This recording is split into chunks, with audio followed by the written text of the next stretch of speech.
Alrighty, well, I just called the garage and inquired about my truck. It's a little worse than I was hoping it would be, but it's not as bad as it could be. Um, there's about $1,000 in repairs that need to be done, um, and that's other than replacing the rear bumper, which needs to be done, and also, there's a power steering leak that they haven't looked into yet, so they don't know what that's going to cost because they don't know what the source of it is yet. It's somewhere in the power steering system, obviously, but it may be a relatively simple thing or it may not be, so that has to be looked at. And also, the ABS light for the ABS braking system is on, and of course, anything like that will complicate things. But they don't know why that light is on. I wondered if possibly, because when I was looking at it, I did notice that the emergency brake cable was corroded and hanging down, so I knew it needed to be replaced. But I didn't, I know years ago, if your emergency brake was engaged, your brake light would come on, and that was to remind you to disengage your emergency brake cable before you drove off. And so I figured maybe it's because of that cable being buggered up. Maybe it somehow triggered that light to be on. But she says no, it will be an ABS issue. So that also needs to be looked into. So I'm up to about $1,000 right now, minus the rear bumper, the ABS braking system issue, whatever it is, which they don't know yet, and the power steering leak, which they also don't know why it's doing that yet. So, like I say, they told me as much as they could today, and what they know so far, we're up to $1,000 without those three things. And so, I've told them to go ahead.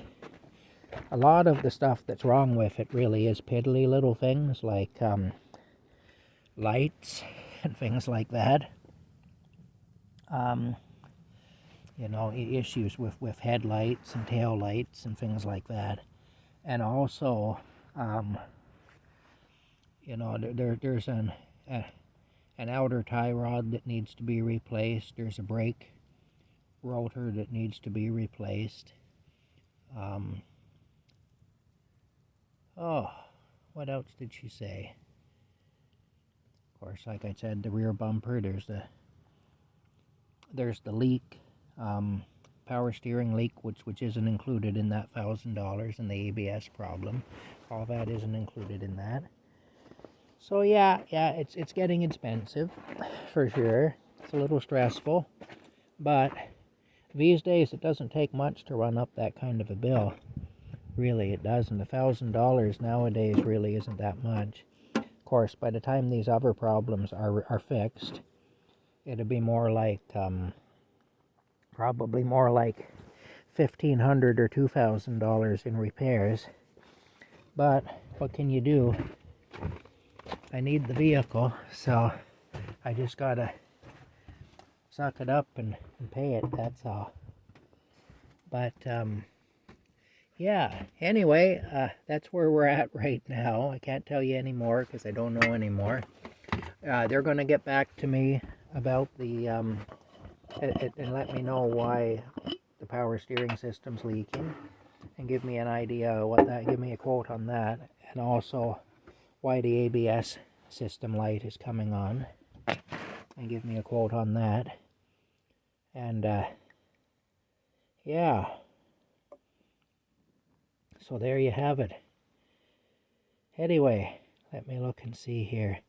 Plus, they're going to see what they can do about a rear bumper. I had a feeling the rear bumper was going to be an issue because it's quite corroded. I'm surprised that door wasn't an issue, really, but I guess it will pass as is. I didn't think it would, but I'm not going to look a gift horse in the mouth anyway. If it passes as is, I'm not going to complain about that. I'm happy to have been wrong about the door. But anyway, I'll let you know more. I'll update you when I know more myself. Pardon my shaky camera work. Poor Rocky. I'm going to have to displace him soon because I got to take the bed apart and remake it again like I do every day.